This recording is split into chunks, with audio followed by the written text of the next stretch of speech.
అపోస్తలుడైన పౌలు గారు గలతీ సంఘమును గూర్చి ఇలా అంటున్నారు: మీరు పిలువబడిన పిలుపునకు తగినట్లుగా దీర్ఘశాంతముతో కూడిన సంపూర్ణ వినయముతోనూ సాత్వికముతోనూ నడుచుకొనవలెను.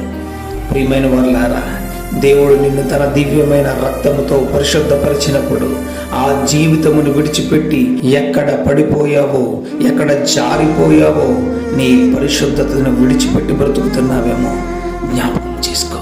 నీ జీవితమును దేవుడు ఒకసారి గుర్తు చేస్తున్నాడు.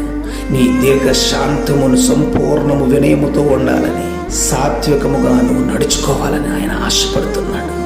ఆయన ఆశను నెరవేర్చేవాడిలాగా నీ పరిశుద్ధ జీవితమును ఎక్కడ పడిపోయావు అక్కడే నువ్వు నిలబడినట్లుగా నీ జీవితమును పరిశుద్ధపరుచుకుంటే కనుక ప్రభు మాట్లాడుతున్నాడు, ఈరోజు దేవుడు నిన్ను నిలబెడతాడు. అనేకమైన జనముల ఎదుట